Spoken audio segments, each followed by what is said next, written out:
you know, somebody standing there and watching it fly by. I'm above the curvature. So, the results of the survey, we went back to the neighborhood that was having the issues. And we were able to show them that, you know, excessive speed is not an issue. Excessive traffic is. And, you know, kind of an eye-opener for everybody, but to me, it's just to be able to visually estimate a vehicle, you know, that it's going dangerously fast in a situation like that is difficult. Stop sign used to be. I have a question. Sorry, I'm not in the area at all, but I mean, that's not true actually. I live a block down. So, why the hesitancy on a four-way stop is my one question. Second question is somebody asked, well then who do we speak to? That question didn't get answered. And third, when you change the traffic pattern, is it taken in consideration what's going to happen in the future? Because I know that there's a developer that wants to put high-density housing and do some rezoning up there. Mm-hmm. So do you take that into consideration that there's going to be even more traffic coming in the future off of that area? That is Sure. why we are fighting so hard to keep those stop signs in place. So those are my three questions. And the four-way stop, like I said, I'm an advocate of having them at every intersection. Okay. My goal is public safety. So That's I my guess goal. question two Not is to people get that somebody who do you from A talk to B as fast as I can. Yes, sir. Who do they talk to then? You said you don't make the decision, they don't make the decision, so who's? A four-way city stop council. is not necessarily the answer to every concern. I mean, and The question is, who makes this decision here? Is it already decided? Is there room to? We would make it as a staff, in my opinion. We would get together as a staff and we would make this decision and. Can I add a little? You bet. All traffic control devices, stop signs, signals, all that, they have to comply with the MUTCD, the traffic manual for putting these devices. I'm not sure everybody knows who you are. You wanna? My name's Lauren Gardner. I'm the city engineer. And anytime a traffic signal, a stop sign, a speed limit sign goes in, they have to meet certain, what they call warrants. It's a list of things you go, a checklist that you go down and you have to comply with all of these warrants before it's even warranted or able to put in. So being able to put in a four-way stop, that intersection may or may not warrant for stop signs, but that would have to be through a study and those types of things. They have to check to make sure it meets all the warrants available to them. It's a study like 2 days in January. The warrants aren't just those issues. There's several different kinds of items that are required in different kinds of, whether it's a speed limit or a stop sign, those types of things. Now, in other locations where I've been, even though certain signage has not been warranted, some of the political bodies have chosen to go ahead and install those or not install them, one or the opposite. So. One other question. You did the 2-day study. Why don't we put this off until spring or summer when everybody's outside? So the numbers will increase. Absolutely. And They'll increase proportionally. It may increase the opposite way. You may see more pedestrians. You might see more bike riders, and I guarantee you're going to see all the morning walkers and the afternoon walkers. Because I'm out getting a paper every morning, and I say hi to about 8 or 9 people in the summer. I don't see anybody now. It's down. But if you could put this off and see what it's like instead of just saying, okay, this is what it was in January. Let's do a couple of them. Let's not be so hasty and just say we're going to do it. Let's see, because the tides might turn the opposite way. So, real quick, Are we on time? Right.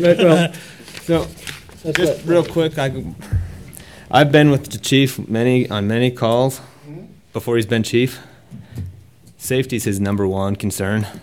Oh, and I truly believe. And that's my number one concern too. I mean, we work public safety, that's our job, safety. If he's recommending that this will be safer, I think it'll be safer. I trust the chief. And I understand that, and I respect him and everything, but you said this has been an ongoing situation for several years, and you did a 2-day study. Well, That's and why I agree we with the did chief. We can do it in the spring, but I think the numbers they'll still grow up proportionally. You'll have more pedestrians, but it'll be more pedestrians proportionally on one side compared to the other.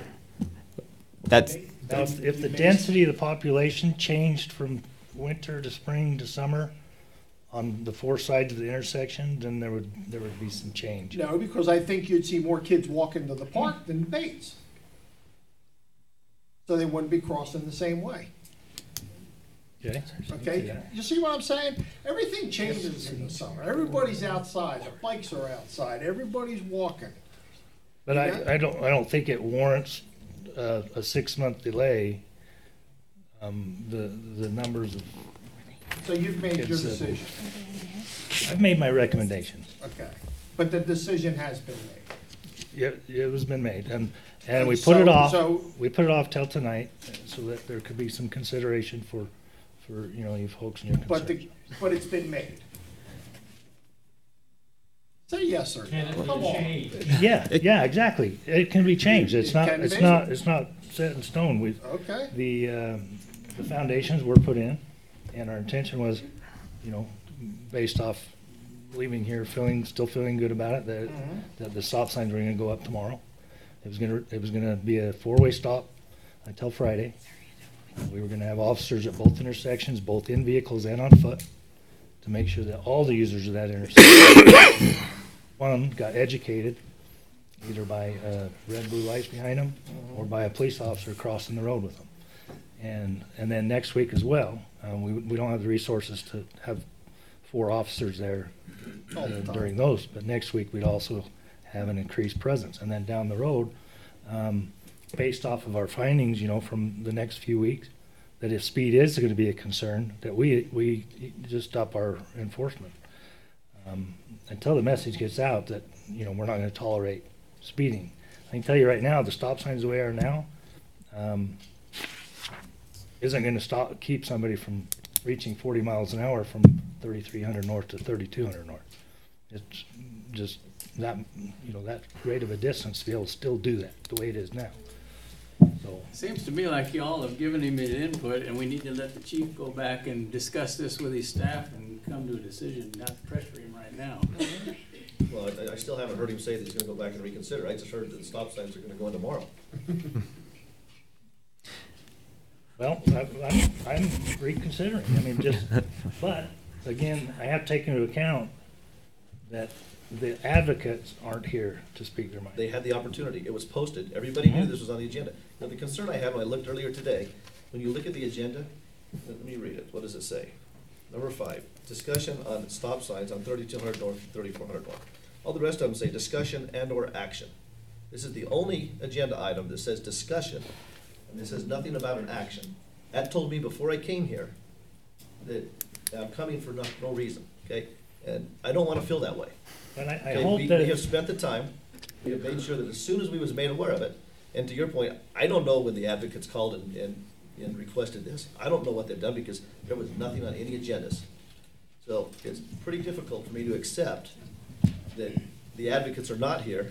They had the opportunity just like we did. Stop signs do not require the action of the city council. I understand that. And suppose we did wait till summer and it shows up the same thing. If we do change them, is it going to be the same hoorah again, or? It would be easier to accept.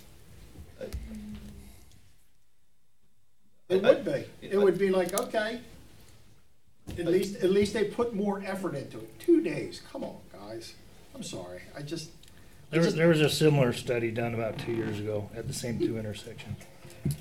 And I don't have the results of that, but it was similar results. So Chief, to kind of help maybe move this along, you're going to put up the stop signs you said tomorrow and leave it as a 4-way? Yeah, for Could 2 we, days. could we leave it as a four-way until we are able to reassess this with staff and maybe do a little more surveying or not? Or what would you recommend on that? I'm just asking the question to kind of help us move on. We've still got a lot on the agenda too. I have no objection to leaving it a four-way for, some additional time. Because you know something, we might see a major change with the four-way. You know, And we might be back here in a couple of weeks saying they worked or no, they didn't. Well, I'm gonna quadruple the number of people not obeying the stop sign, I know that. Just think of the revenue, So- okay? So, just everybody, some of you mentioned lived here for 20 years. I've lived here for 45. So I'm 53, so I was out for a while. But, anyway, I remember when on 3100 and 450, where it turned up, there wasn't a stop. There wasn't a light there, and when the city decided to put the light in there, it was actually on the study. It was recommended not to have the light there, but the city went ahead and did that. And you probably remember that too, Chief. Also, I remember when the stop sign at 1050 and 3100 coming out of the canyon was the other direction. I remember when that changed. I thought that was a stupid change, and I think that should be a four-way. The study doesn't bear that, but I know that we are looking at those things too. So we're looking at other intersections that we've had some issues with right now. Again, this isn't a city council decision. My recommendation is we've heard what these residents said, and I would say maybe we leave the four-way up for a little longer and have you maybe do some more checking. But Chief, I trust you completely. You know that. And so that's just kind of my thought on that, to kind of help move this along. And I'll defer to you. I'm a four-way stop sign guy too. I'm not worried about the Are flow. speed bumps out there? As long as they're not your kids. Unfortunately, that's, No, I wouldn't. I have no objection to leaving the intersections a four-way stop for, say through next week. As long as I have the personnel and the resources to observe it. I know I've guaranteed that over until Friday. Without barring any kind of disaster, I could probably guarantee it through next week as well. I'm not sure that we're gonna get the results you want. Well, fair enough. So I guess my question for you folks is, if we do, and we are taking some information from our observations, in what form would it make more sense, for us to present it to you? Numbers like this, or just, we saw stop sign violations, north and south, this percentage, east and west of this percentage, and nobody stopped at any of the stop signs. I mean, what could I present to you that would make the most sense? the MUTC guideline that you've referenced, so it states within those lines is that an engineering study will be completed, is one of them. So I'm seeing a study, I'm not seeing anything, and I'd like to understand, is the MUTC guideline, does it define what an engineering study is? Does it define the period of time? Again, I'm not questioning you, Chief. I have the utmost respect for you. I live in a very safe city. I want to keep it that way. I don't want to be coming back here to have a discussion to say, okay, we got to get the stop sign back. We've already lost one life. When's the next one going to happen? Let's prevent that from happening. Again, I trust you. I respect you. It's not if, it's when.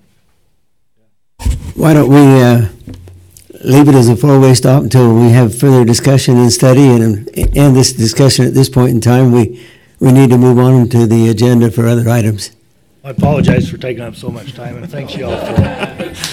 We appreciate you doing it. No clapping, no clapping, and no clapping. The city council, no. Okay. Okay. Thank you, Mayor. We'll erect the stop signs tomorrow for east and west. Leave it a four-way stop through next week.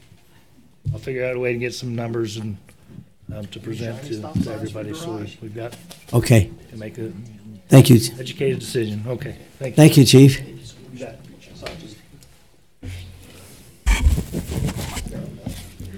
Okay, moving on with our discussion this evening. Item 6, discussion and action to appoint Scott Barker to serve in the Planning Commission. That'll be presented by myself. Scott Barker has been a devoted member of the City Council. We're happy to give him the opportunity to re-enlist. Is that what we call it? Well, just, I didn't have my therapist on speed dial when they called.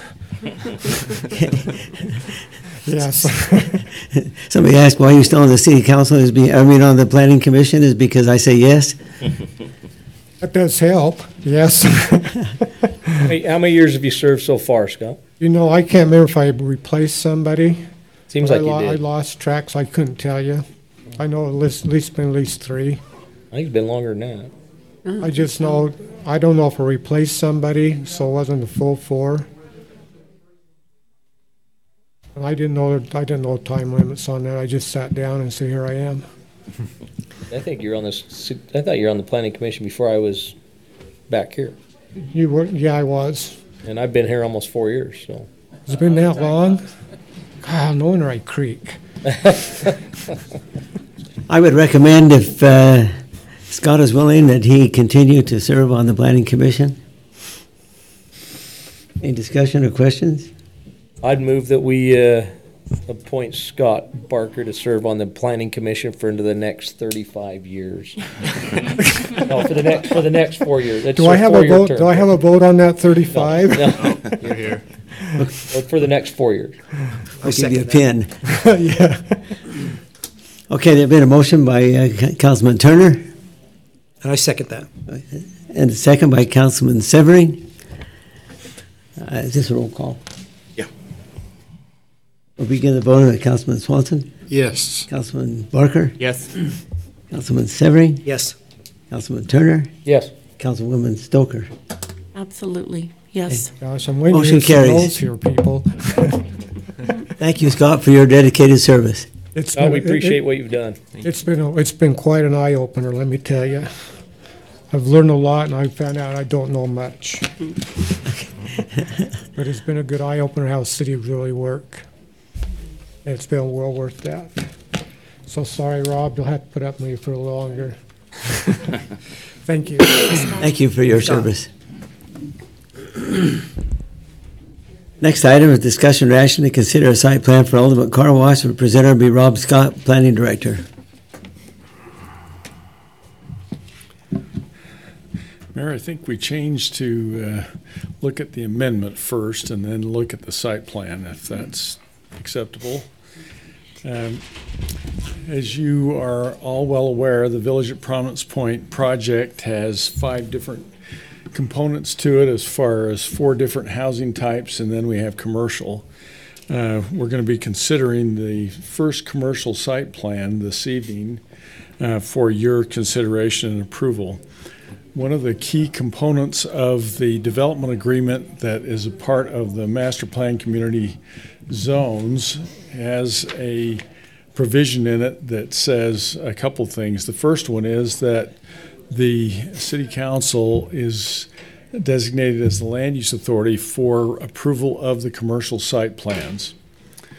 In this particular instance, as the Planning Commission reviewed it, staff looked over it, there are quite a number of modifications to the standards that are going to be necessary in order for them to proceed with the site plan as it's been presented.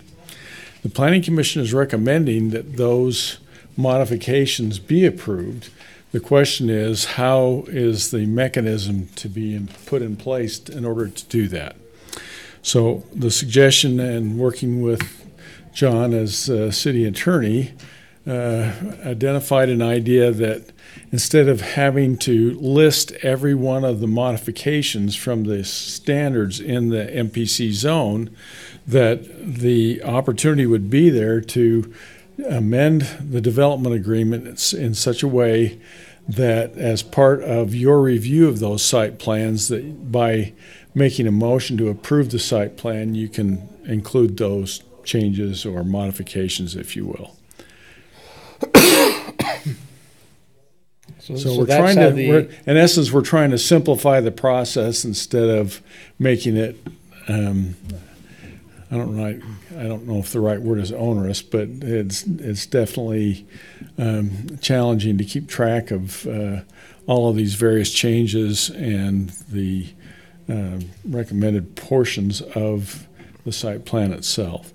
So what's before you is a development agreement amendment that gives the city council, do we have, John's got it up there for you. So it's a very simple amendment to the development agreement. City council shall approve all setbacks, lot coverages, building orientations, and all other site development standards for commercial site plans after review and recommendation by the Planning Commission. Variations from the MPC standard zoning are to be limited and designed to enhance the goals of the MPC zone. So that is the suggested amendment. If you decide to approve this, it also has to be approved by the developer, Mr. Barrett. And I have not heard back from him as to, well, I'm assuming he's going to think this is a good idea. But in any case, we haven't heard back from him. But depending on whether or not you accept this or not, will have a bearing on how we approach the actual site plan review here, which is the next item. So I'm happy to answer questions, council. Will we have to approve all of the setbacks, all of that on all of the commercial developments in this MPC zone then, based on this amendment? Based on this amendment, as part of the site plan review, you're going to have a site plan and those dimensions are going to be on it. So once you approve the site plan, you will in effect be approving those dimensions. Right, and as a city council, we will have to approve all those site plans. Correct. You already do. Okay. Oh, I thought the planning commission. No, they the just planning give a commission. recommendation. This is a legislative item. Okay. Because what we're talking about is identifying how these standards are to be imposed. Okay. And since it's a development agreement, that becomes a legislative matter, and you have the ultimate say when it comes to those. Yeah, I like it. Other questions for Rob?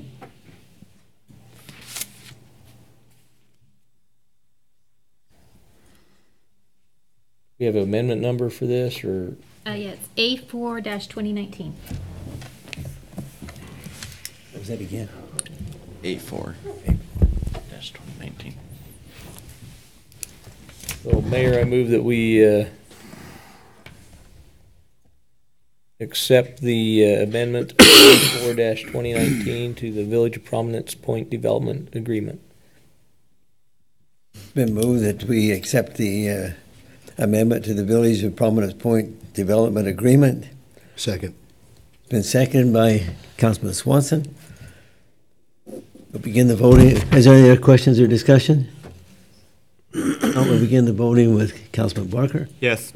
Councilman Severie. Yes. Councilman Turner. Yes. Councilwoman Stoker. Yes. Councilman Swanson. Yes. Motion passes. Thank you, Mayor. Does that take care of 7 and 8? No. No, now we gotta do 8. Now we'll do the site plan approval. Okay. Item number 8, discussion or action to consider amendment to the Village of Prominence Point Development Agreement for Ultimate Car Wash. Okay, so now that you've considered the amendment, now we're going to actually review the site plan.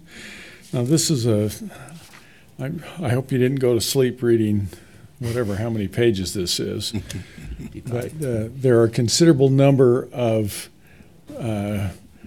aspects to where this particular site plan is not able to meet those standards that are in the MPC zone.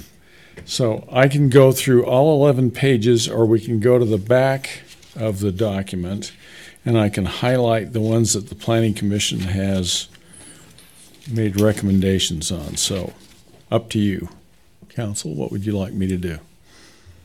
Go to the back. I've reviewed it, so I'm okay with going to the I've back. read it. So if you go to page 11 of this document, there's a summary of the items that the Planning Commission is recommending. So we have, we're at option 1, the modification to the development agreement was taken in place, so now we're looking at the site plan itself. So the following modifications were recommended by the Planning Commission relative to this particular site plan.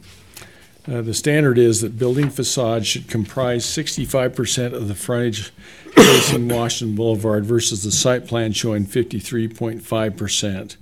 So instead of saying requires development agreement, where it says that, it basically means City Council approval required. So the Planning Commission is recommending that the 53.5% is acceptable to them, and they have recommended approval. Secondly, and it might actually be helpful, Mayor, if I can just, these are the minutes, and if you can kind of compare both what their motion was along with my summary, might be helpful. Thank you. Thanks, Rob.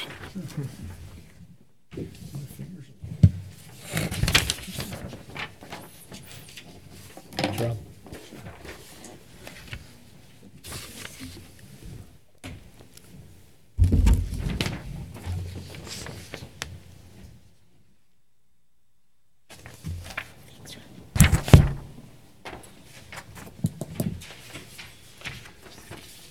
So as I bring each one of these up, you'll see that where the Planning Commission, what their recommendation is. So the next item is the building setback on Washington Boulevard. Those setbacks along Washington are supposed to be between 0 to 10 feet. The site plan shows 20 feet. The Planning Commission recognized that based on the use that's there, that 20 feet is acceptable. I'm just going to plow through this, and then you can just ask me questions if you'd like to along the way or at the end. Building orientation. The entrance is on 385 East and not Washington Boulevard. So Washington Boulevard, then we have the site, and then on the other side of that, there's a new street called 385 East on the west side that goes north and south. So the building orientation is on 385 East and not Washington Boulevard. The Planning Commission, again, is recognizing that this type of use, that the entryway for that use is on that west side. The next one is the site does not have the required one building entrance that faces Washington Boulevard. It's similar to the one above it. There's also a provision here that allows for a review of that. The Planning Commission is recommending in favor of that as well. The next one is that the applicant needs to verify the east side of the building meets the 50% window coverage on Washington Boulevard. The Planning Commission is recommending that this modification be approved. The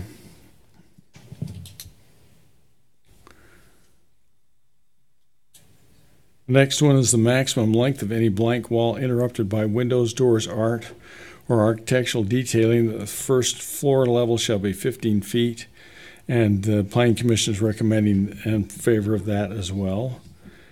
And so those are mainly the modifications. The next few items that I'm going to share with you are ones that are going to require either some modification or a little bit of patience with respect to the adoption of a couple things. So the next one is that the applicant has provided a landscape plan, and there's two options that they've shown relative to the streetscape design along their frontage. So we are in the midst, we're getting very close to finalizing that design. We'll be meeting next week with the Planning Commission and the Economic Development Committee to hopefully finalize those recommendations, and then within a month they should be back before you. What we're suggesting, as we have with other site plans, is that that final site design or landscape design for the streetscape on this project be put off until that final standard is established, so we can maintain our consistency along the street. Also, that we have a requirement for some bike stands, and they will be added based on the number of employees. Now that we know the number of employees, it's like 2 or 3 bike stands, if I remember right. So they just need to be added. And then last but not least, there's a provision in the ordinance that talks about environmental issues. And it's one that by the time people get through all of the various standards in that, I don't know if they're worn out or whatever, but we don't seem to have a whole lot of energy towards those environmental things. And when I say environmental, it's things like solar orientation and that type of thing. And I will just leave it at that. If the applicant has something to say about that, then that would be just fine as well. So let me just summarize a little bit of this with respect to drawing your attention to the minutes of the Planning Commission. There was a couple of justification statements that the Planning Commission made that I think may help you as far as your deliberation as well. So as you look through the list that is included at the very top, it's pretty much the items that I've already covered. Down at the bottom of that list, there's a couple things the Planning Commission is recommending as an adjunct to the site plan. The City Council is asked to be cognizant of the implications of the parking accommodations, and this is not a use that lends itself to shared parking. In other words, if you look at the overall parking requirement for the overall development, including all the various phases and including the commercial, there was some indication that there might be some commercial.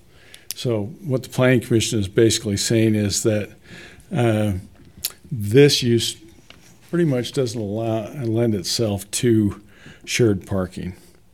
The next one is they say the site is not ideal for a car wash, but the use, which is an allowed use, does complement Big O to the north. And then Commissioner Waite stated he wants to be made clear to the council that the commission feels that this project could have long-term impacts on many other components of the overall Village at Prominence Point project besides parking. And I think there was... Did he clarify which impacts? Yeah, what impacts he's talking about? Well, besides parking?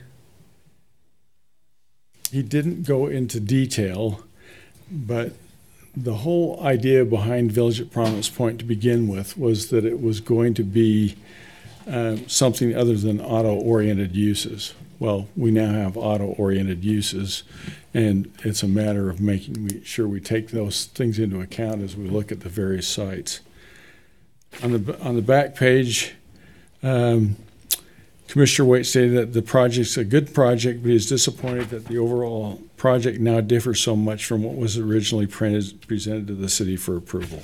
So that kind of gives you an idea as to what was on the Planning Commission's mind. Rob, do you know why Commissioner Nancarrow didn't vote for this? As part of every planning commissioner has the right to identify when they have a no vote to explain it. She chose not to, and I don't know, John, if you remember. I don't remember that she made any comment about it one way or the other. Okay, just curious. Thank you. Sure, you bet. So there's a lot here. Basically, the Planning Commission is recommending approval of the site plan with the modifications that we've talked about here. There is one more that I probably mentioned, and that is that the sign plan that has been presented to us, I've reviewed that against our existing commercial standards, and what they presented to us does meet that. It does meet our ordinance. The one thing that's in there is it talks about that in the development agreement that the commercial should have a consistent font for the lettering of the signage and what have you.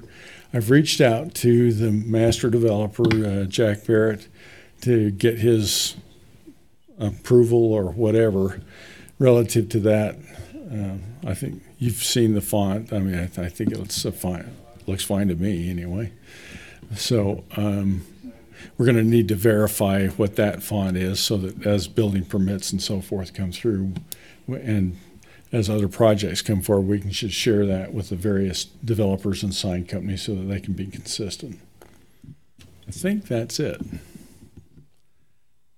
The applicant is here, Jeff Shaw, so if you have questions for Jeff, I'm sure he'll be happy to answer them, or you might even have a comment or two.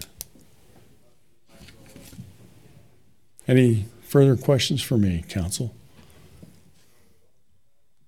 Thank you.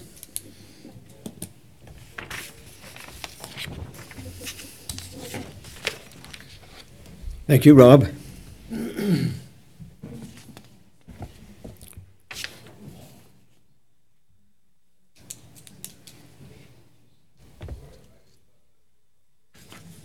There's no action on that one. You need to make action. We need to take action. Yep.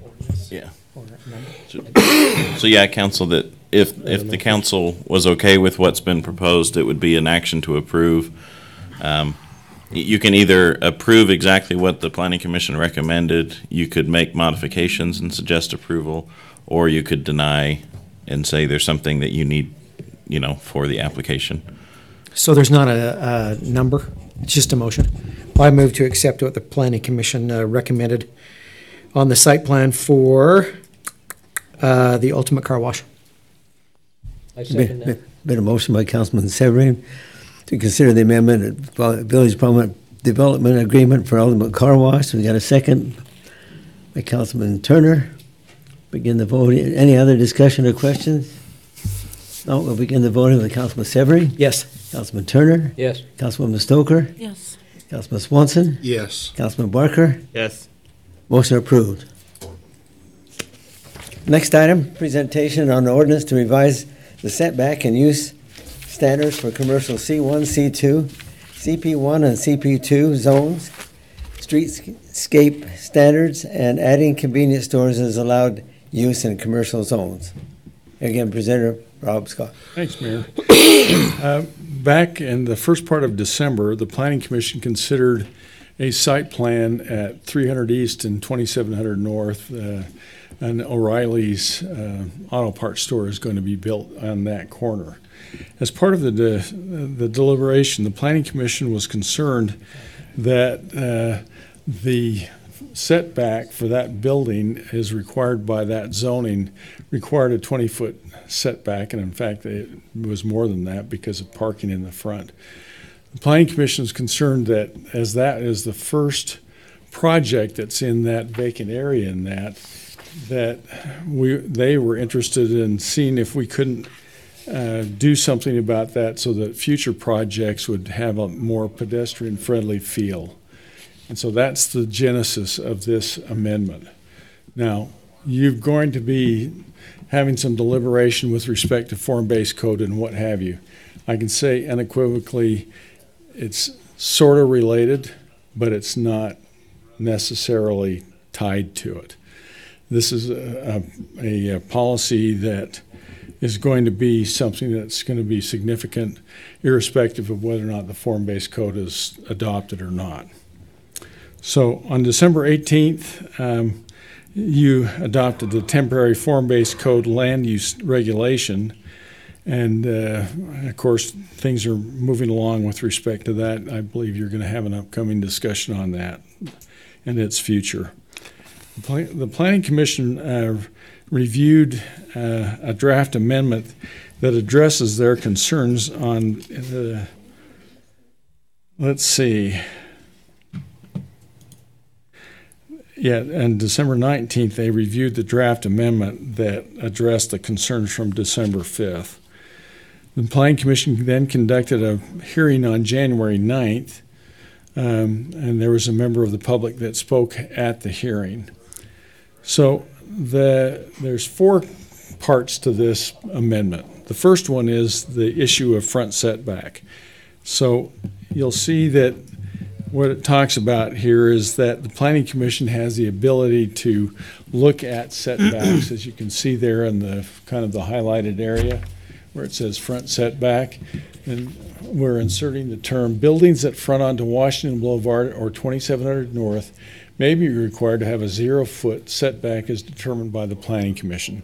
So as part of the site plan review, there's some flexibility there for the Planning Commission to work with the applicant to determine what's the most appropriate setback along those two frontages. The second thing that is included in this ordinance is that we found that the standards from the C zones, so C1, C2, are slightly different than our CP1 and CP2 standards. So in the report, it shows you what those differences are. Basically, it's a matter of lot coverage, 60% versus 80%. Recommendation is to use the CP2 standard of 80%. The next one is that it relates to this idea of streetscape, and we wanted to have something in place in the ordinance that it allows for the City Planning Commission to actually approve streetscape designs based on a site plan, site-by-site basis. So we provided this small paragraph here that streetscape designs are required for properties going through site plan review shall be approved by the Planning Commission. The streetscape design shall include the space behind the projected curb and tie into the required on-site landscape plan. For example, shall include street trees, tree grates, pedestrian lighting, bus shelter location, and street furniture. In other words, from the back of the curb to property line is what we're talking about here. So any question about that? So this again gives the city the ability, as we've talked about different things, the ability to actually, as part of the site plan, to address those specific issues. And last but not least, we have a few convenience stores in the city, but we don't allow them unless you approve this amendment, which would allow convenience stores as a permitted use in C1 and C2. The uses for CP1 and CP2 are found in the table for C1 and C2. So that's the four things that are being recommended. The Planning Commission considered this and unanimously is recommending that this particular amendment be approved. And be happy to answer questions relative to that. Rob? Yes. What's the difference between C1 and CP1? Why is there two different designations? The P stand for planned commercial. So at one time, I don't know exactly the genesis of John might know, the C versus CP, but typically the Ps were added to have a more intense site plan review. Oh. Ostensibly now, it's the same review. At some point in time, we'll get rid of one or the other. Stands for Severing's pretty. So we definitely want to have the same standards. There's really no reason to have a different standard.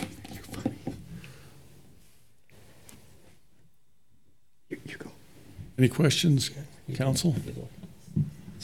Questions or discussion for Rob? Thank you.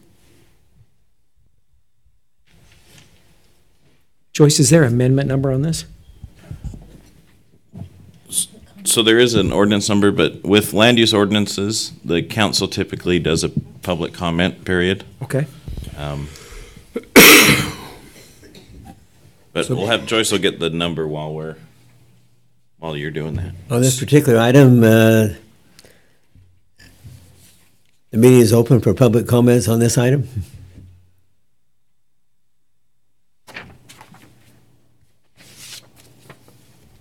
Seeing none, we'll move on to. So the ordinance number is 2019-01.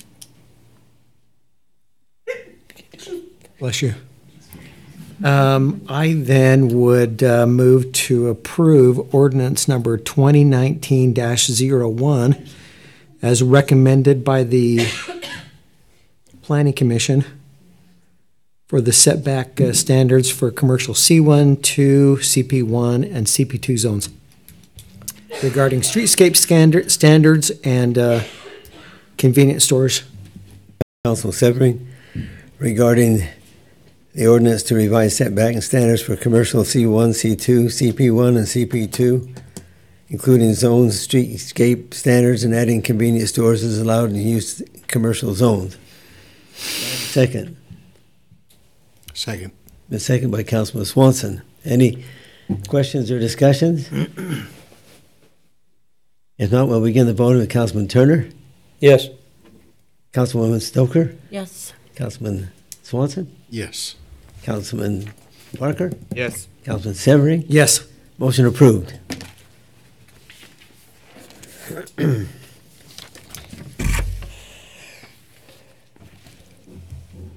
Next item, presentation on ordinance to revise the accessory dwelling unit standards for RE20 zone and R-1 zone. Thanks, Mayor. Senator Rob Scott. Planning Commission's been doing a lot of hard work lately, and you're the beneficiaries of their hard work tonight. The North Ogden City zoning ordinance has varying provisions regarding accessory dwelling units. And we actually have two standards. We have one standard that's in our RE20 zone. We have a second standard that is applied only to the RCC zone, but the standards are found in Chapter 10, which is the chapter that has provisions that are for all zones within the city, except for this one, it limits it to the RCC at this point. So a few months ago, I had a family come in that is interested in doing building an accessory dwelling unit in the RE20 zone. And as we started looking at the standards, they are interested in doing an attached accessory dwelling unit. Well, the RE20 zone provisions do not allow for an attached. It requires that it be detached. As we start looking further, what would assist these folks would be to have the standards that are the more recent standards. If they were applied to the RE20 zone and to their circumstance, then they would be in a position to move forward with their accessory dwelling unit provision. So you may or may not remember this, but there was some discussion with the city council about this when this particular issue came up, and as far as revisiting and what have you. And as part of that deliberation, I need to jump back one step. Back when the RCC, I'll call it ADU, the most recent ADU accessory dwelling unit provisions were established, the city council at that time was considering whether or not to apply those same standards to all of our R1 zones. It was determined by the planning or the city council that they wanted to give some time to the existing ordinance to be put in place to determine if there was some issues with it. And so as part of referring this to the Planning Commission, the City Council also felt appropriate to take a look at whether or not this should apply to all R1 zones at the same time. So the Planning Commission looked at this particular item. There was a draft amendment mid-December, a public hearing on January 9th. Just to report, since 2017 amendment was passed, several existing duplexes have been processed to be certified as non-conforming. They could have been gone through the ADU process, but they wanted that benefit if possible, and they received that. We have not had any ADUs processed for site plan review. So we haven't been deluged, let's put it that way, at least in that area.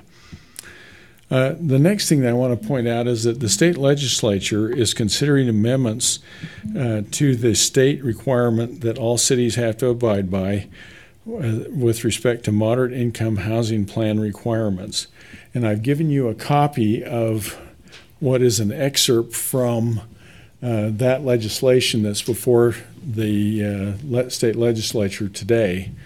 And one of the things that they've included in there, we're supposed to have, as part of compliance, the city has to consider doing a couple of things. Well, one of the very easy things to do is to have an accessory dwelling unit provision, which there's several benefits to having accessory dwelling units throughout the city, but this is a side benefit that also puts North Ogden in one step closer to being in compliance with the state code. So the amendment summary in the middle of page 2, there are 4 components to the amendment. First of all, it eliminates the RE20 ADU subsection, so the old section goes away. It then allows ADUs in the RE20 zone with the 2017 amendments, the newer standards.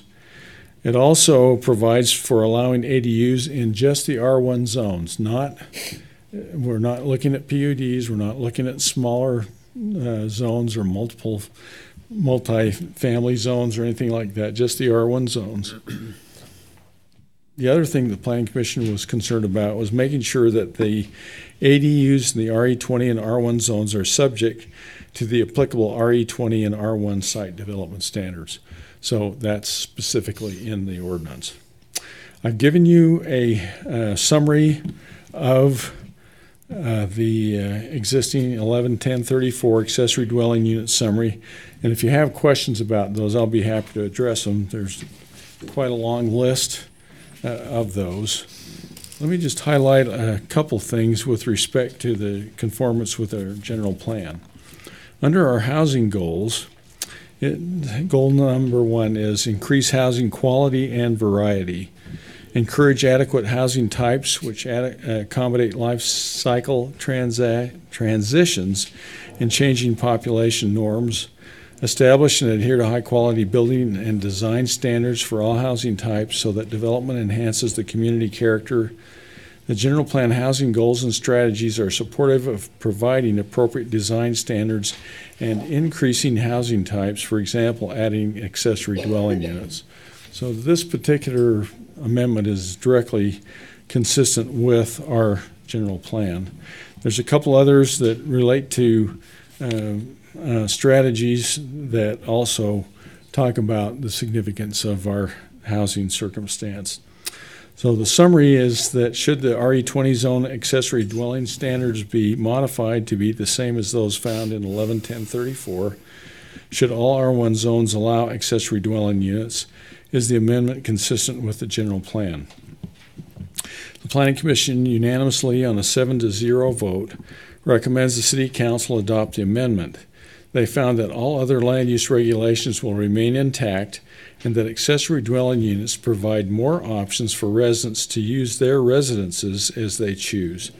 And they also found that the amendment is consistent with the general plan.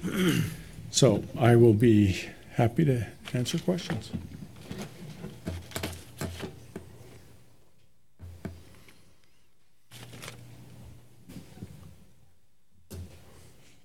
On this particular item, it's open for public comments regarding this particular issue.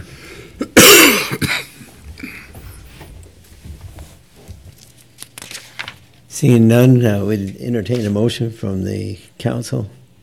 The ordinance number is 2019-02.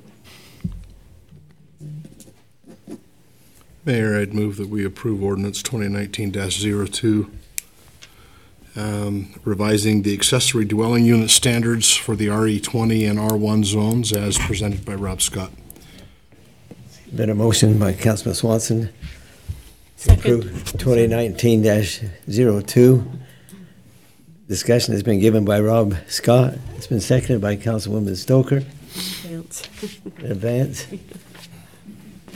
Any other questions or discussion? Now we'll begin the voting with Councilwoman Stoker, Yes. Councilman Swanson, Yes. Councilman Barker, Yes. Councilman Severine, Yes. Councilman Turner. Yes. Motion passes. Mayor, if I might just make a comment, well, it's a little out of order, but this is one of the things that I feel very strongly about, being able to provide opportunities for all people to be able to find adequate housing within every community. But I think this is a very significant step, and I appreciate your support, and I think that this will bear fruit in the long run for the city. Thank you so much. Thank you, Rob. Thanks, Rob. Couple of years worth of work.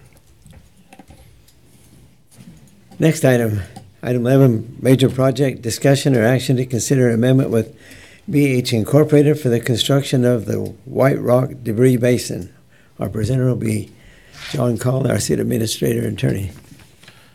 So, council, if you remember, this basin is the one that's above the divide road as it heads up over the divide to the east, where that slide came out of the canyon in the 1990s, early 90s.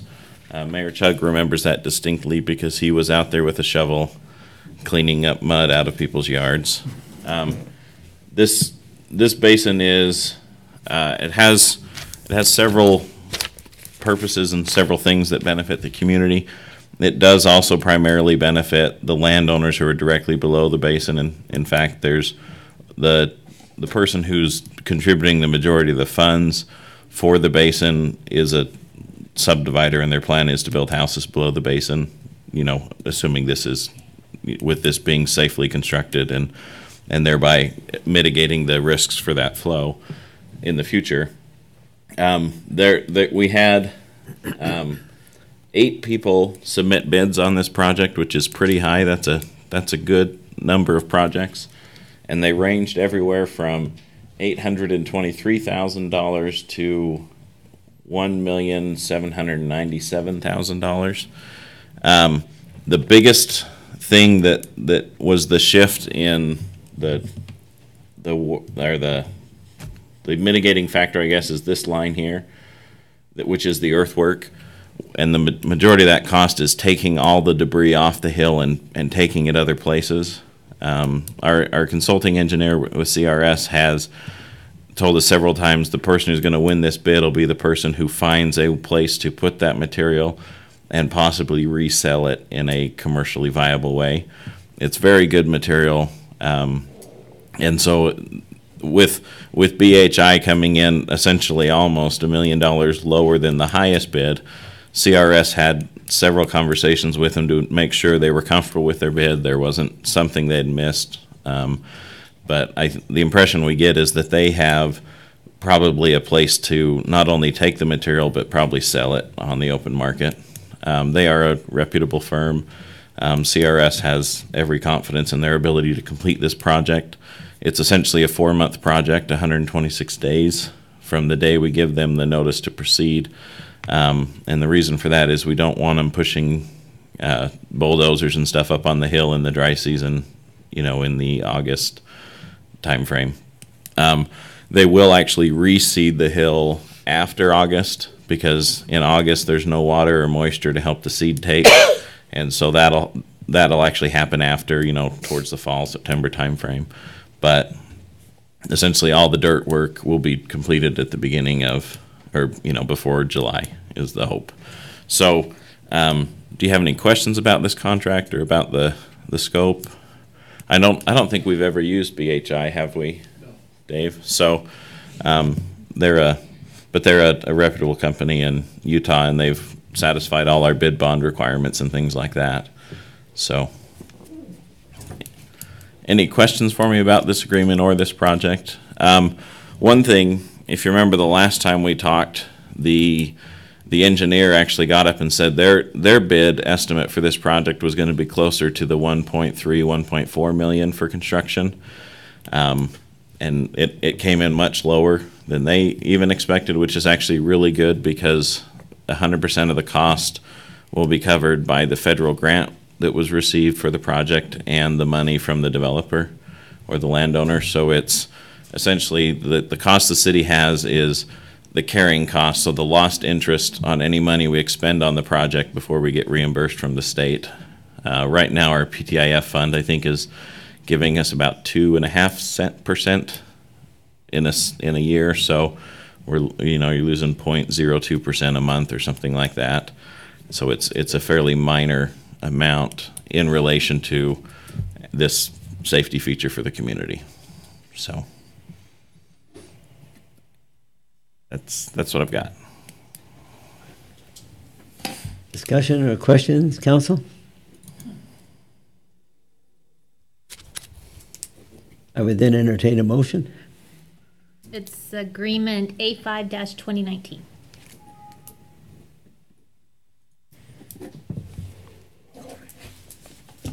Mayor, I move that I make a motion we accept agreement A5-2019, awarding BHI the contract for White Rock Debris Basin.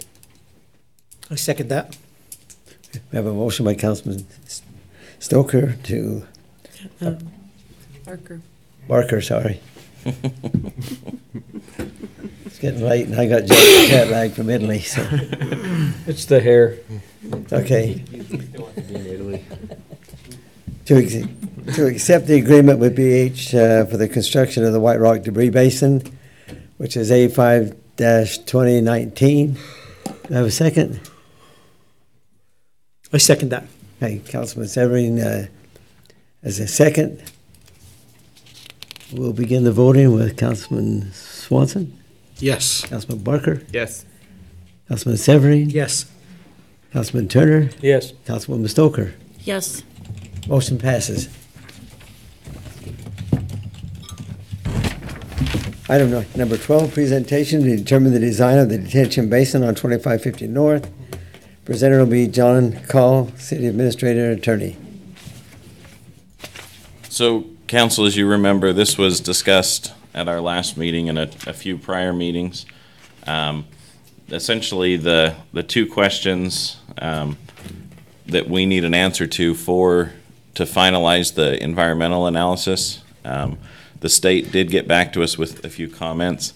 Matt is here and he could expand a little more on that if you needed. But essentially they said, we need to know what recreation means for the purpose of this project. And then based on the comments made by Ben Quick with Pineview last year, I think the council needs to weigh in on where fencing goes on this project, this park.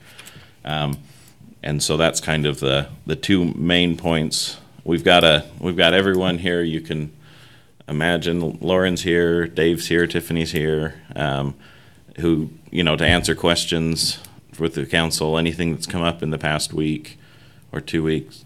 The idea being that we need to give the environmental engineer some direction, in particular because the NCRS folks at the state, or the state level folks who are managing this for the NCRS, have asked for a response, and the engineer needs to give them back something. So if you, as a matter of just a reminder, we essentially have the three options that have been presented in the past. The one is the park that's just a grass park with a detention basin for stormwater only. There's also the park design that included a irrigation pond for Pineview with a grass portion that I think Matt had talked about last time wasn't big enough for a field. And then the other one was the discussion with an irrigation pond next to a waiting area. And I think you remember Pineview talked about their preference was, or the board's preference was, to not have public access to the Pineview irrigation water. The biggest concern I have with that is if it's essentially a Pineview private facility, then Pineview should probably be buying that property for themselves. We would have some use to it, but it's going to open up some discussion, I think, with the council in Pineview. And so that's why I think the council needs to kind of weigh in on where the fencing goes on in this facility, and whether or not the public would have access to the water if the council decides to include water as part of their recommended design. So with that being said, I mean, who can we bring up to talk to you and answer questions for you? I just got a quick question for you, John. If I remember right, the landowner still needs some water rights, right, for it to irrigate for him, so. Yes. For his property, so what do any of these plans have for him? So I'm trying to pull them up. The last two options, which include the Pine View irrigation portion, on this edge of the property, include a wet well that he can pump out of to irrigate his facility. You can see it ghosted in over here on the right-hand side.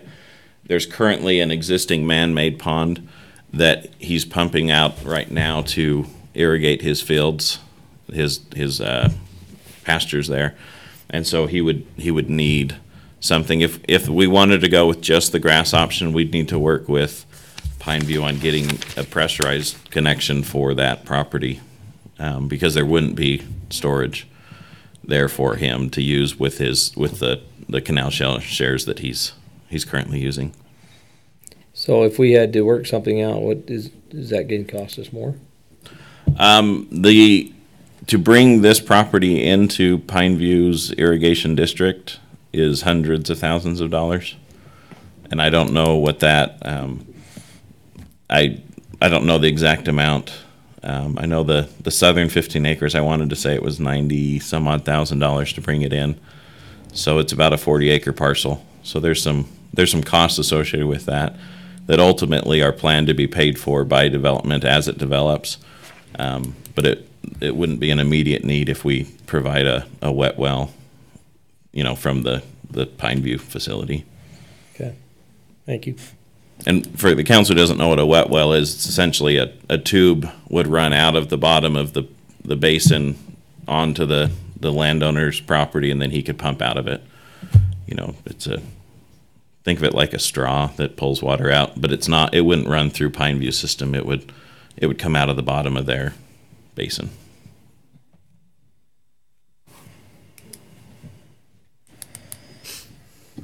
If we did all grass, there would be no grant from the federal grant, correct? That is my understanding, is that if you eliminated Pine View. Pine View pulls out. Pine View would not be a participant. Significantly increases the cost overall.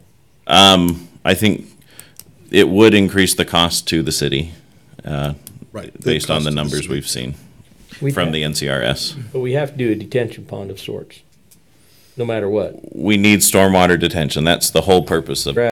It'd be kind of like a Wadman Park where there's detention, right? Yeah.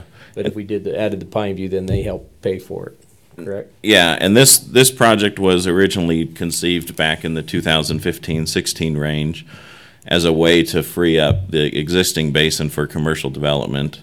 And after the council approved the money for the budget to start the project in 2017, we then found out about the grant through the NCRS system in the fall of 2017 and applied for it. And because we had done so much work to get us to that level, it was a new grant, or it was an underutilized grant, and so we were awarded the first round of funding to do the environmental analysis. So we kind of got in the queue, and Matt could tell us much more about this.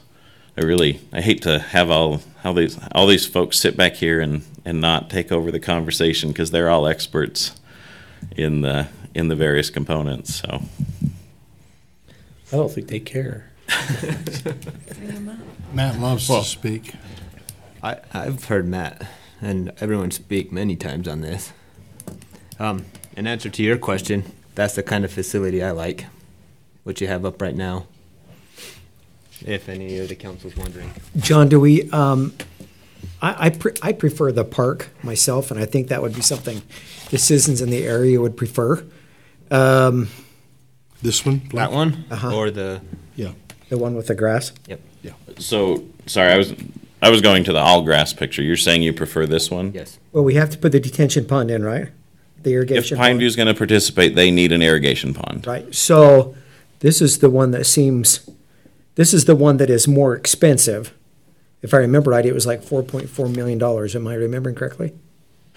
As long as Pine View's participating, the actual cost to both us and Pineview is reduced because the federal grant covers most of the expense.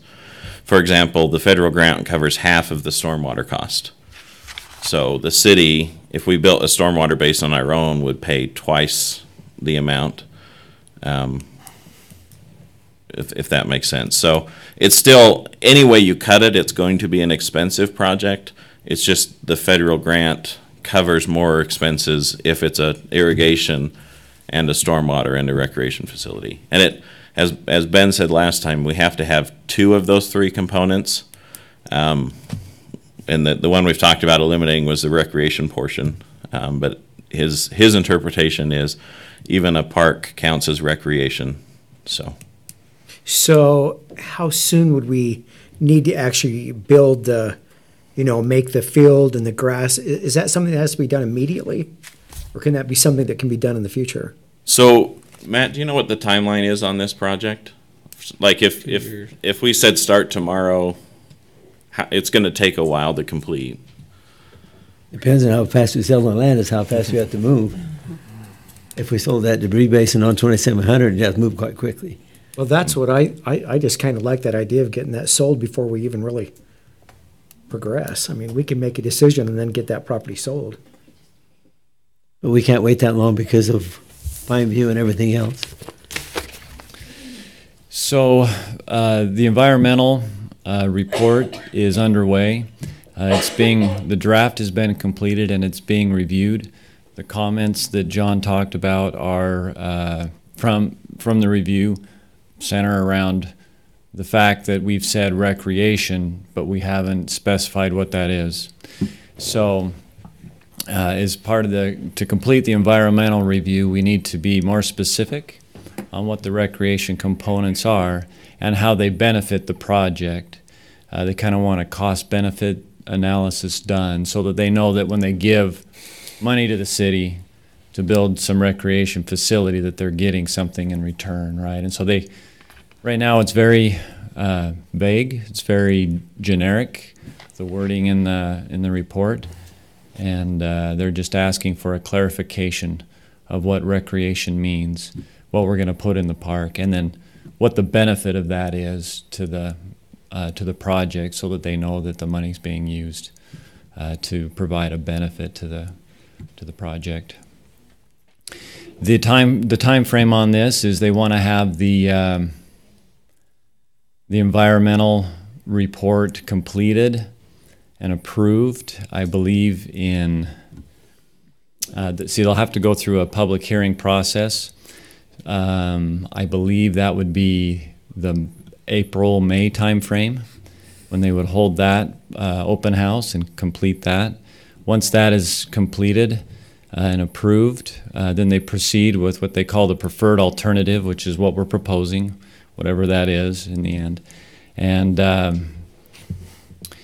then design would begin during the summer, hopefully completed in the fall and put out for bid over the winter, so that construction could either start early winter, November. I mean, it depends on weather and a lot of things like that, but it's best if it's done during the off irrigation season, if that makes sense, because it's tied to the irrigation facilities. So the idea would be to have it generally completed in the summer, early spring, or late spring, early summer next year.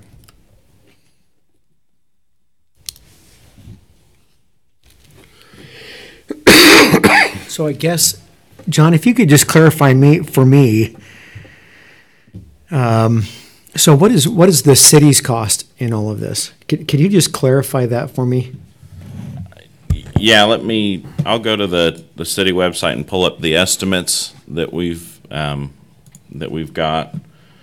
And this estimate is based on a,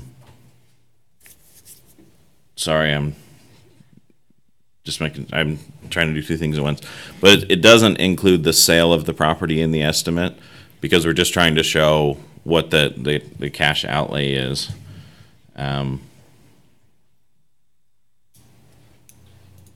Just gonna. In other words, the sale of the property would offset more of the cost.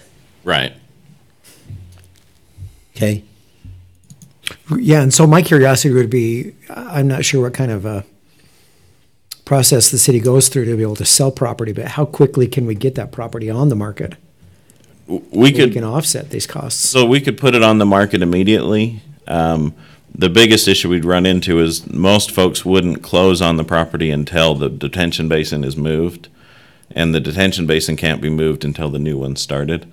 But that's essentially the deal we had with the gentleman from Arizona. Was he had it under contract, was going to close at a future date under the understanding that we would get the pond moved before he closed. Okay. And I think that's the type of thing that we'd see from anyone who was looking at buying it now, is they'd want a guaranteed date they could start their work. Right. So what the summary project cost says is, with the Pineview irrigation portion and the federal grant entirely intact, it's essentially a $1.7 million cost to the city. And if for some reason we didn't get the federal grant, then the cost for just a detention basin in a park, so like a Wadman, would be $3.9 million. If we didn't get the grant. We did not. If we did not get the grant. Yeah. But it seems pretty certain that we're going to be able to get this grant. Based on what everyone's saying, there again, we haven't ever done an NCR grant in the city, but if we leave a recreation component, and I'm not saying it has to be a water recreation, I'm just saying recreation component and irrigation and stormwater, we've still got all three, and we should get the grant almost for certain. But, if the federal government decided not to fund the project, then there wouldn't be any grant money available, but it's looking like we're on track for that. So I think Ryan made his recommendation. I suppose I just need to clarify that I would be in agreement with this particular plan that you have on display. Okay. So John, maybe I'm not remembering right, and maybe Matt, and I know the landowner's here, but we don't own this piece of property. Right. And I thought when, if I remember right, when Mayor Taylor had talked about this property before, one of the components was that there had to be, that the landowner wanted a ability to have irrigation, and also he wanted a park there. That's the way I understood it, correct? Yeah, the anticipation is that this will develop into a residential and commercial area, and having an unmaintained facility in the middle of that doesn't meet the desires of, I think, anybody. And so we've committed to maintaining it like a park and as a park. Or that is the commitment that we've offered as part of the purchase of the property. We're getting too rowdy. So do we feel confident, and again, if landowner wants to speak of this, we can, but we feel confident that if we go with this design, he'll sell it to us still. I think the biggest issue comes to the fencing option, because we've talked about, do we fence the water component off from the public entirely? And are we still going to, if that does happen, are we committing to maintain that area inside the fence? I can tell you my personal preference is a fence causes aesthetic issues for me, but there's also the safety concern. So that's what the council has to weigh back and forth is an open body of water okay? The plan has always been to fence the outside of the property so that we could lock it down at night, or at times when, the storm water or something was happening that made the area unsafe. But the question's going to be, where will the permanent fencing be, and will the public have access to even skip rocks in the water or whatever the council decides is appropriate? And I know Tiffany has some feelings about the type of facility that we use, because one of the things that she's here, she can answer for herself, but the idea of having a soccer field in the bottom of a detention basin is not appealing to the Parks Department. So it might be worth picking her brain about what she'd prefer and things like that. While Tiffany's on her way up, didn't Ben last week say that Pineview wants their reservoir fenced off? Yes, you did. Yeah, he several times said the board wants their reservoir fenced off. Okay. And then Matt instigated it, but in the discussion it was, well, if you're fencing it off from the public, then why aren't you buying it? So why would we pay for 3 acres of property that the public doesn't have access to? So that's where I talked about earlier. It's going to cause there might be some friction as we go down that road too. Did you have questions for me, or? John said you had ideas. Yeah, a lot of which I just mentioned briefly at the end of last council meeting, but the Parks Department does not want to have any more fields of any kind at the bottom of a detention basin, because the detention basin is designed to hold water, and as they often do, it damages the field. It causes safety concerns, pitting, and damage to the grass. We spend a lot of time and money repairing fields that are in the bottom of basins, which a lot of our parks are. So we would prefer, if it's going to be a grass option, that it is just a grassed park with playgrounds and benches and whatever we're available to put in that way, but not to utilize it for sports fields. So, quick question. McGriff Park has soccer goals, but do we actually play soccer up there? They practice up there. They practice? Yeah. Could this be like a practice facility or just It's nothing at all? It's the same problem either way is fine. safety-wise. I mean, I'm okay not I don't play soccer. Yeah, I would rather, people can go, they A can. lot of kids do. Go It's kick a fun to ball, kick a but ball. for Right. us to put goals Okay, up there, we that's have fine. safety concerns. So you're thinking playground equipment, And just benches, grass? And grass. and grass. With the It's walking a little bit track around the small, outside? also for soccer, right? Right. Yeah, I don't know the exact size of it. I haven't, there's different size soccer fields, and we could look at that, but that would be our preference. I think that would meet the interest of the citizens in that area as well.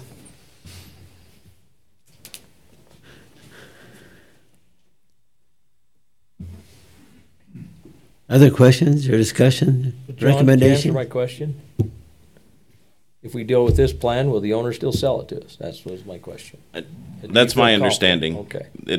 This plan maintained like a park, the owner will still sell it to us. Okay. Just wanted to make sure.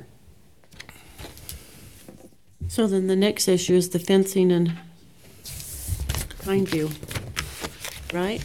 Yeah. And this is my impression from talking with our insurance agent.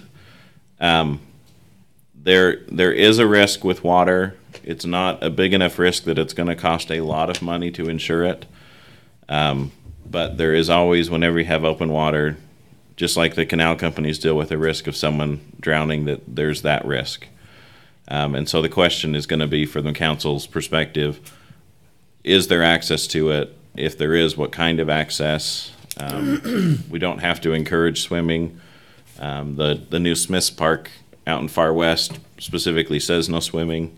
I'm sure they still have kids who get in it because it's not fenced off. So it's just kind of whatever the council's feeling on that. Well, I think we need to understand where Pineview lies Yeah. with that. I mean, if we say we don't want a fence, and then Pineview says, well, then never mind, we're looking at $4 million as a city versus the 1.7 before the property sold. Did they say no fence or prefer no fence? So Ben Quick said several times his board prefers no public access to Pineview irrigation water.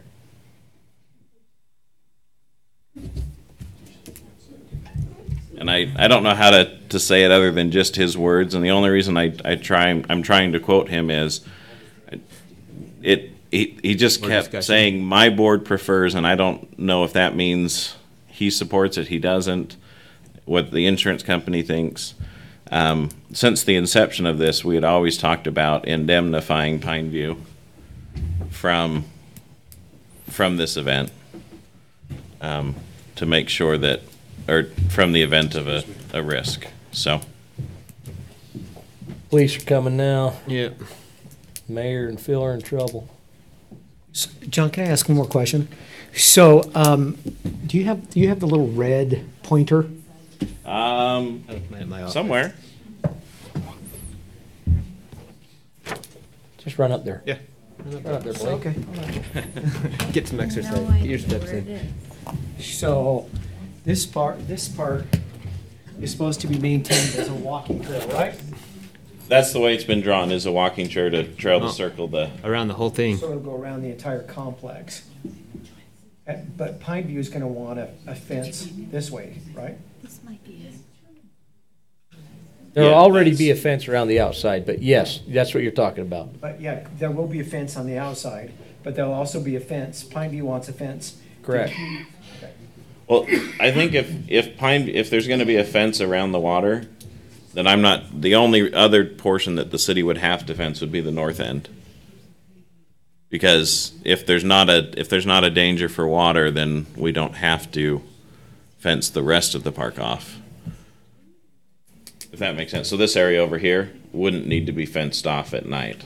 So this would or would not be fenced? So if the council supports Pine View's for a fence, then the fence would go around the blue area and then also on the north end of the property. But we wouldn't have to put a fence around the rest. Okay. Thank you.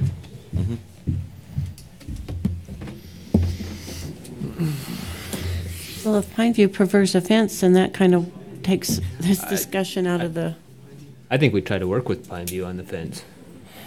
could go, yeah. Because if they say they prefer it, well, let's work with them and see what prefer actually means. Yes or no? Okay. And if they're gonna pay some of the cost. Yeah. So and that's an okay position for us to take.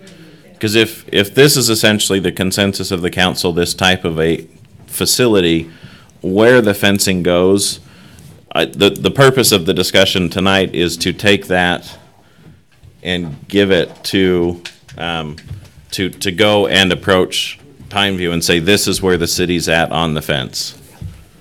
So. There's some peeping toms out there. So, John, I'm okay with this concept. We don't need to decide the fence right now, though, right? Or do we? The reason for the fence discussion is so that then we can approach the Pine View board. But if you don't want to make it tonight, you don't have to. I thought we had to make this for the Well, recreation. the reason you have to make the decision for the recreation is if you're going to support the public having access to the water, we need that to be written into the environmental document. And so if you support letting the fence surround the pond and not have public access, then we're going to have to put that into the environmental analysis. So that's the kind of the discussion is, do you want the public to have access to the water or not? Because the environmental folks need to know the answer to that to embellish in their document. I think everybody knows that I'm all for the water access, have been from the first. I wanted the pond, and so. Likewise. So that's kind of still how I feel, but then again, if Pine View wants us to put a fence around there, I'm, at this point, if that's gonna be required, then I'd put a fence around it, but I don't have a problem with the access to the water. So, that's where I feel. I know where Blake feels. Right, Blake? You want it fenced off? I do. And I knew, but again, I am, at this point, if Pine View, we need their input to build this facility, so if they're gonna say yay they have to have the fence, then I'm okay with that too. What I come from the same place Carl comes from, and that is until Ben Quick made clear what the board preference was, there was still some push in me to try to get to public access to the water, but the residents in the area don't want public access. I don't think it's as big a threat as has been portrayed, but there always with open water is a risk. And with Pineview not wanting it open to the public, I'm okay to go with the irrigation pond fenced off. And we'll take care of it. I know we have design ideas so that it looks nice, and I think it was a black vinyl dipped fence at a minimum, is that correct? Yeah, that's the minimum. Yeah. Yeah. And that goes away. I mean, that's It does over time, so. but, No, yeah. well, no, I mean, the black vinyl makes it to where it's a lot less intrusive. Yeah. And there will be some other design features that'll change just because of the fence will need to be on a berm, that it doesn't get inundated with water, because you don't want it to get, Right. so there'll be some other minor things that'll happen.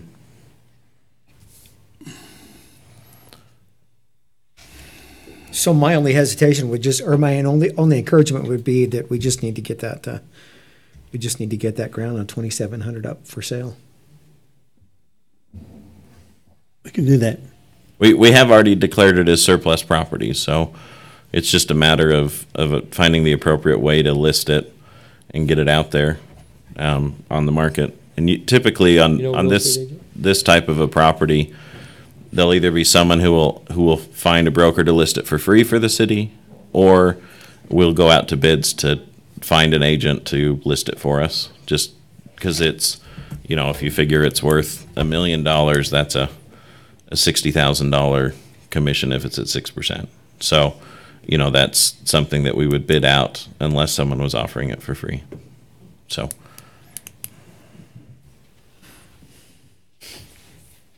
So do we have a consensus on what we, Cheryl? Yeah, I think we just have to know what Pineview, can't decide on open or closed. I think as we. Pineview wants it closed, then that takes that out of the discussion. It just becomes a park and a walkway. Do you want to push Pineview on them sharing the cost of the facility? We can always ask. It doesn't hurt to ask. Okay. We can ask They're nice. gonna tell us no, but we can ask. Right. I would hope too that as we look at the playground equipment for that section, Tiffany, that maybe we can look at some of the local foundations and see if we can get some monies to make that an all abilities playground That'd be nice. with some accessible equipment and stuff. I'll work with you on Weber Foundation and there's some others. That's a pretty good idea, Phil. There's It's the a first gal, one to do Sarah it. Lansing. Have you talked to Sarah? Sarah Lansing from which board? From what foundation? She just is a local citizen that is concerned about the parks having access for Notify the disability. Oh, yeah, I'm on the Weaver Foundation We're gonna board. put grass in there and there'll be water in I'm there. sorry this is breaking protocol, but I work for a news station, and there's an issue going on, and so I want to know what is going on, and two, I want to know if I'm safe and why the doors are open. Because according to my work, there's stuff going on. Mary, you want to address that? I think we need to address it in terms of safety. The officer mentioned to us that someone was talking about shooting up city council. And so we've got officers surrounding the place, and the doors are locked. The protocol, I've done 30 years of school teaching with a lockdown, and we move away. This is not what we do. You hold the doors closed, you move away from the windows, you make the lights so that you're not sitting as a target, but that's just my training. Right at the moment, we're doing what the NOPD advised us to do for just the next couple of moments. And if there's any other threat, we're going to adjourn the meeting. Okay, I would agree. Okay. So council, we can tell the environmental designers or whatever they're called that we're going to use it as a, So essentially, we'll use 3 acres as a grass recreational facility. Okay? Yep. okay, we'll proceed that way. This item involves public comments, if there's any public comments. I would just like, I'm the owner. You need to come to the mic, Come to the mic. Mr. So-and-so, that you need to identify who the heck you are. Hide behind Cheryl. I'm Orla Popikins. You want my address? Yeah. Yes, please. 1025 East, 2100 North, North Ogden. Listen, day one, when I met with the mayor, I don't care if what you do with water, but what I do care about is you can go all over the city and find every Pine View pond, or all over the county or anywhere Pine View is, and you will find a weed patch. So we can move the water over in the corner, I believe. I mean, I'm sure there's a way to make it work, and I'm happy to try and make it work. I'm not here to hold the city or the council hostage. But in my opinion, you run a fence around that, and you'll have real nice, weeds will grow. There'll be a fence between.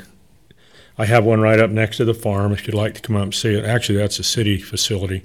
And when I talked to Brent several years ago, they started taking care of that, and they have done a great job. But still, it's not landscaped and taken care of. So that's what is important to me, that when we get done, it's really a quality job, and it's not something that it just gets lost and becomes an eyesore, okay? So I want you all to understand that is where I've been coming from day one, and I will continue to come from that point of view, okay? All right, Okay. thank you. Thank you for that input, Olaf. Mayor, may I suggest that we move quickly through the next 3 items and adjourn this meeting? Okay.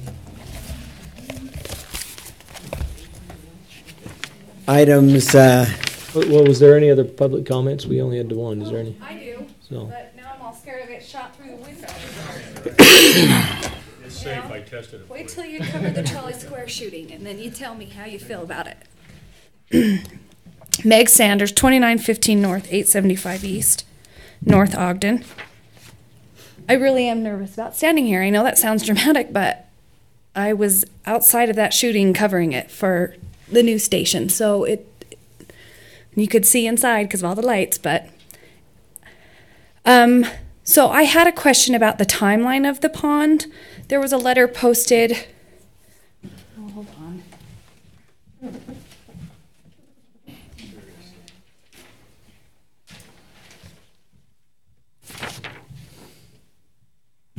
on. From August 23rd of 2017, written by Mayor Taylor. And it said, the city council and I fully support this project. In fact, the city council has already approved funding for the city for this project. We are 100% ready, willing, and able to help fund and construct this project as soon as spring of 2018. So I just had a question on the timeline of events on how this happened. Now, the pond is not my big concern. I guess my big concern is wondering what other projects are sitting that I don't know about or people don't know about, particularly the gondola. So I wanted to know when things were approved and kind of the order of operations, and then why are we pursuing this project? That was my first thing. It seems odd. But the second thing is, I read in, I think it was August 6th of 2018, the Standard Examiner article on this. And in it, it said Councilman Barker was concerned about safety, concerned about emergency vehicles through the parking, and that was your big reason for voting. Oh, and also that you'd visited or spoke with other places and there'd been drownings and things like that. Councilman Stoker also talked about safety being a big reason as to why she voted no. And now we're talking about fencing and things like that, and I don't feel like either of those, your reasons for voting no, have been resolved. And so I just wondered, if you change your vote, is it because those were resolved, or is it because you were given pressure, or what changed? What made you go from a no to a yes, or even a no to a maybe? So that was what. thank you for your question.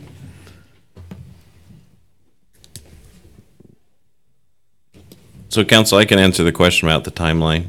As I mentioned earlier, that it was approved in the budget session in 2017, which would have been, the final budget would have been approved in June of 2017, which I think is the reason Mayor Taylor wrote a letter in August of 2017 saying the council had approved funds and was supporting the project, because that was part of the budget discussion and the capital project approvals for that budget year.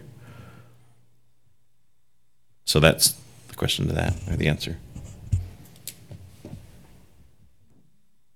You want to add the rest here or not? I'll wait till we're done with public comments. Susan Clement, 668 East, 3125 North, and I forgot my question. How deep is that detention pond going to be? Or do we know? Is it water that's going to be in there all the time? Oh, it's like McGriff Park or the rest of them. It will So- circulate as Pineview pumps it out, correct? So Not the detention site. The detention pond will be like when we have a storm. Wadman Park. It'll fill up. I mean, Okay, just like so- McGriff Park and just like Wadman Park and just like Orton. Green Acres, all the rest Okay, of them. so the detention pond in this picture here is going to be on the right, correct? Okay, so I'm talking about The irrigation. the irrigation water. Is it going to be in there all the time, and how deep is it going to All be? summer, It'll be in there all summer. just like the other Palm View reservoirs that are Right. around. Right, there's one just across the street and behind my neighbors. How deep generally? 14 to 18. 14 to 18 feet? It might not be that deep. I think the plan was 12 to 14. Okay.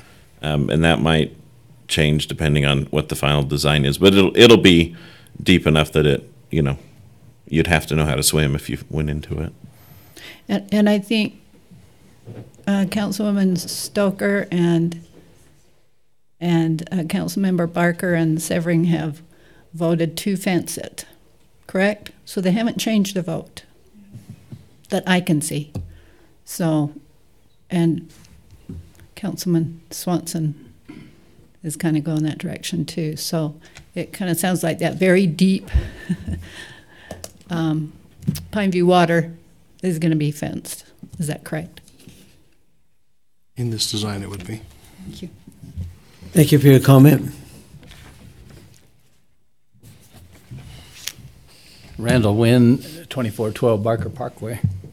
I just wanted to say I think you've logiced it through pretty well, and I would agree with the conclusion you've come to with the park as is with the fence. Thank you. We'd like to proceed so that we can move out of here, if that's okay with. I can just comment from here if you'd like. Keep it quick. So we've been talking a lot about this particular feature. I think we've missed a couple of steps. We have city engineers and rec team here. It would be nice to know what that water temperature would be of the waiting pool. There is no. There's no waiting pool. There's no waiting pool. Well, so if we don't do it at all, so you're going to talk to Pineview again about fencing. It just seems like it's open. The more details we have, if you're going to keep it open, the more you can find out about how it's going to be used. That was great information about the soccer field. It won't be open. It won't be used. It won't be used to the It'll be public. fenced. It'll be fenced. So we were going to talk to Pineview about sharing the cost of the fence. Right. Thank you for your comment. Items 13, discussion or action to consider a Class A retail beer license for Lee's Marketplace. Move to approve. So, council, just so you know, all of these are approved annually. These three companies have given us their applications and their background checks. And we need to approve them separately. That's the way Annette needs it done. Real quick, before I know we got to get out of here, but don't we need to make a motion and action on the major project one still? I think we already made that motion in August. Okay, so we're, Voted for a grass basin and so we don't need to, John, we don't need to make an action or move on that? Okay. We're going to close the meeting at this time, so meeting is adjourned. Can everybody just sit down in your chairs Yeah. 1 second? Can you turn the light out? I'm going in the bathroom. Okay, sit tight for 1 second. Council, please step out. What I'm gonna have you guys do, council step out, and we're gonna have you guys relocate as well. Be patient, and go. Leave your stuff. Leave everything there.